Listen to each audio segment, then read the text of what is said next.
እሷን ተመልካት ቢዝነስ እንዲህ እንደሚሰራ ታውቃለች። በደንብ ስራዬን ያገዘችኝ ነው። አንቺ ምን ሰራሽ? የተንጣለለ ቤቴ ውስጥ ቁጭ ብለሽ ገንዘብ ትበትኛለሽ? ገንዘብን እየበትንኩ ነው። በጣም ይገርማል። ድርጅትን ያሳደጉልን ቢዝነስ አይዲያዎች ሁሉ ሰጠው። ማርኬቲንግ ፕላኖችን ከመገባችን በፊት ሰርቻለሁ። ከተገባን በኋላ ደግሞ ቤታችንን ለመስራት ህይወቴን ሁሉ ትጫለሁ። አንተ ግን በምትኩ በገዛ ቤቴ ማገትክብኝ። ከዚህ ወተሽ የት ልትሄጂኝ ነው? ምን ልትሰሪ ነው? አስተናጂነት ልትሰሪ ነው ወይስ የቀን ስራ ልትሰሪ ነው? ትንሽ ብትረጊ ጥሩ አይመስልሽም? እደሜሽ 34 ሆናል። ልጅ የለሽም፣ ስራም የለሽም፣ ገንዘብ የለሽም። የወደፊቱ ህይወቴ አያገባችሁም። ከዚህ በኋላ ዳም አይናችሁን ማየት አልፈልግም። አሁን ንፎችን ፈጽማለን። ምን ያደረግሽ ነው? ትሰመኛለህ? ዜሬ እኔ እናንተ እንፋታለን። የኔን ፈርም ያለው አንተ ደግሞ ትፈርማለህ። ምን ያደርግሽ ነው? ተቆሻል። በዚህ ሁኔታ እኔ አንቺ ብንፋታ ምንም አይነት ገንዘብ መካፈላችሁም። ያንተ ኮሻሻ ገንዘብ ያሳመኝል።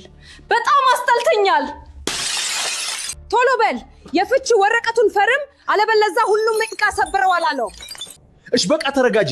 ፍች ከሆነ እንፈታለን። እነዚህን ወዱ እስኪው አትስበሪ። አቆሚ።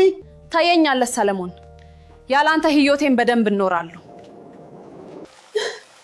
እዚህ የተረገመ ቦታ ድጋሚ አልመለስም።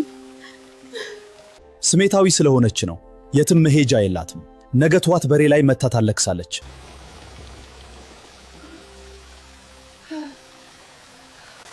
እርዱኝ፣ እባካችሁ እርዱኝ።